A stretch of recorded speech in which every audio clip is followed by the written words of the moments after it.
بسم الله الرحمن الرحيم.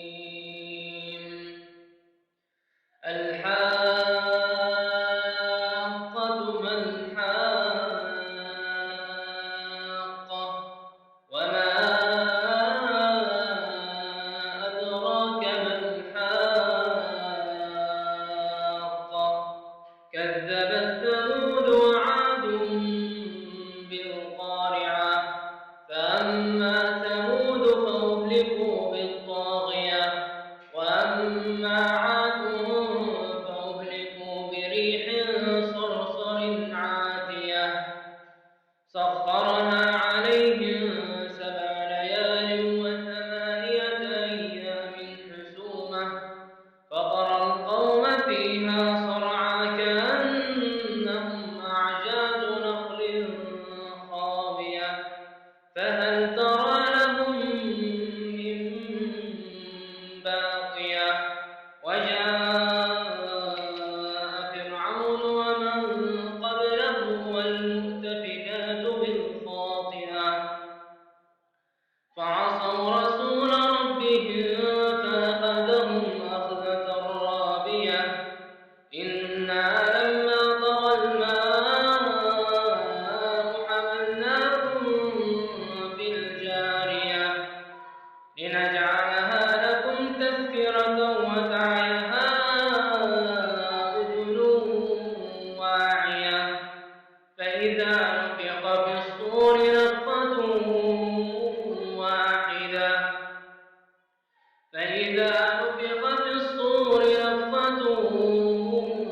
واحدة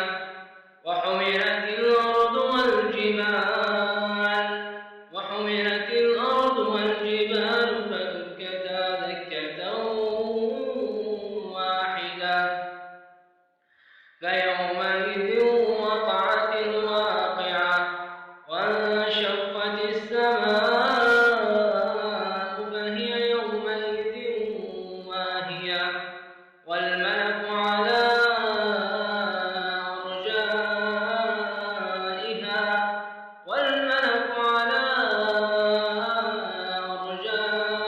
أرجائها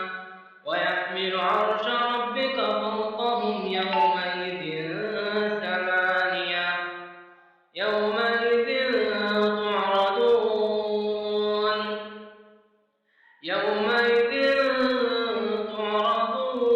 تعرضون لا تخفى منكم خافية فأما من أوتي كتابه بيمينه فيقول هاؤم اقرءوا كتابيه إني ظننت أني ملاق حسابيه فهو في عيشة راضية في جنة عالية قطوفها دانية كلوا واشربوا هنيئا بما أسلفتم في الأيام الخالية وأما من أوتي كتابه بشماله فيقول يا ليتني لم أوت كتابيه ولم أدر ما حسابيه يا ليتها كانت القاضية ما أغنى عني ماليه هلك عني سلطانيه خذوه فغلوه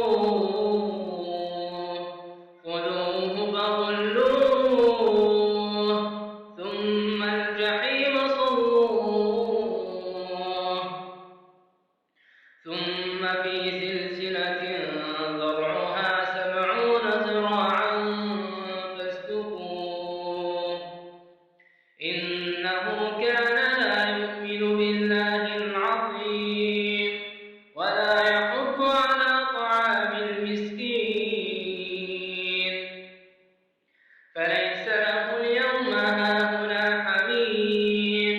ولا طعام إلا من غسلين لا يأكله إلا الخاطئون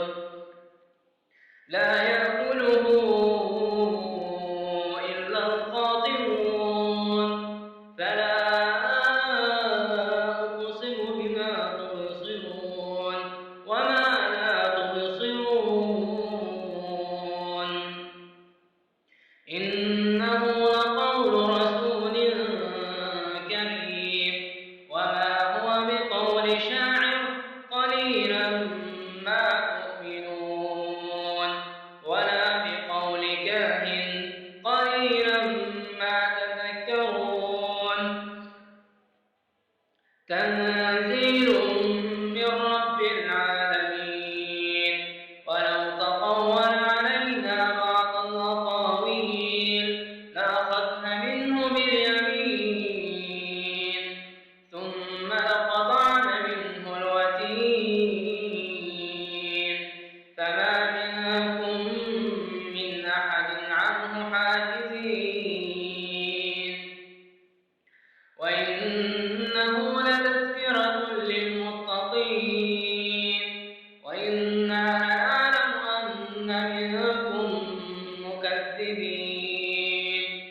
وإنه لحسرة على الكافرين وإنه لحق اليقين